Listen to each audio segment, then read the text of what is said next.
Wizard. Donc, dans un premier temps, je vais me connecter. Voilà, donc ici on peut se connecter avec son compte Google ou avec un autre compte. Donc, on va voir depuis quelle source souhaitez-vous générer des questions. Donc, on voit que ça peut être soit un document, c'est ce que moi je vais faire, je vais mettre un PDF. Ça peut être un texte, une thématique que vous allez juste indiquer, par exemple une vidéo YouTube, un lien URL vers un site où vous voudriez faire des questions sur le site, ou vers un autre audio ou vidéo. Donc si je vois par exemple ici le texte, voilà, vous allez pouvoir mettre le texte ici, la thématique, donc vous pouvez mettre ici, le YouTube, donc vous allez mettre effectivement l'adresse URL, le lien éventuellement de votre site, et l'audio ou le vidéo, ben, vous allez le télécharger de votre ordinateur. Donc, ici, moi, je vais prendre un document. Alors, j'ai choisi de prendre le document, donc trace. Donc, je vais l'ouvrir. Voilà. Donc, ici. Voilà. Donc, moi, j'ai décidé de prendre le trace et j'ai pris le milieu rural et urbain et j'ai choisi que les pages qui parlaient de ce thème. Donc, voilà. Donc, qui vient. Voilà. Alors, je vais le mettre donc ici. Voilà, là on voit qu'il est mis. Et puis j'appuie sur continuer. Là, il va me demander quel type de questions je souhaite générer. Donc, est-ce que je veux structurer un cours? Alors, normalement, c'est pas déjà coché. Mais donc, est-ce que je veux des questions à choix multiples? Donc ça, c'est ce que je vais prendre. Donc, le nombre de réponses correctes, c'est une. Par contre, le nombre de réponses, je vais mettre fausse, il y en aura 3. Donc, voir si je veux mettre un sondage, des questions ouvertes, des textes à trous. Est-ce que je veux associer plusieurs idées? Est-ce que je veux brainstormer? Et est-ce que je veux faire un jeu de flashcards? Alors, est-ce que le jeu de flashcards, c'est des questions, des réponses, termes et définitions ou personnalisées? Ici, moi, je vais plutôt prendre des termes et des définitions parce que voilà, ça va permettre à l'élève donc d'étudier. Donc là, je vais générer le contenu. C'est parti. Voilà. Alors, normalement, ça va un petit peu plus lentement, mais ici, j'avais déjà fait l'exercice. Alors, si je vais sur QCM, on va voir que directement, il va me mettre la question, les 3 choix et le choix correct. Donc, on n'oublie pas, l'IA, c'est un compagnon. Ce n'est pas lui qui décide à votre place.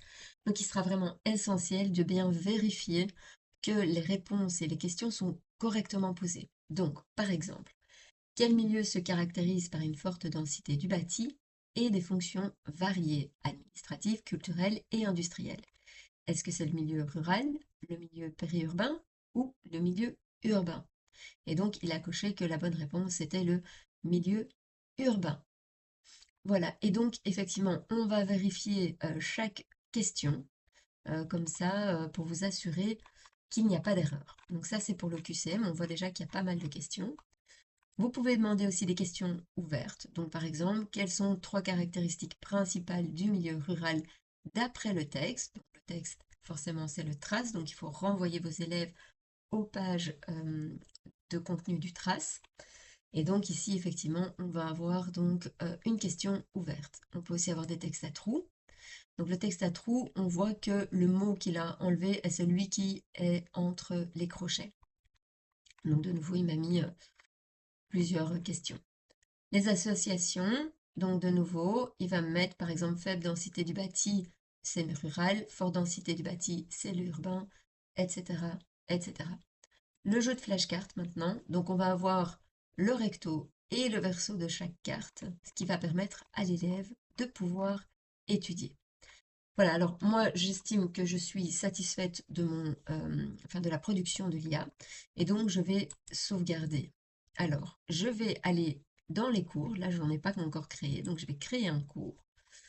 Ici, ça vient du cours d'EDM, donc je le mets là, voilà, et puis maintenant ben, j'attends effectivement que le contenu soit ajouté. Je vais voir si je dois le sauvegarder, non, ça va, c'est bon. Donc voilà, donc ça c'est une première façon de faire. Donc en tout cas ici, euh, là, on a déjà créé toutes nos questions. Maintenant, l'objectif c'est de l'exporter. Donc on voit qu'à côté de sauvegarder, j'ai un autre bouton qui s'appelle exporter.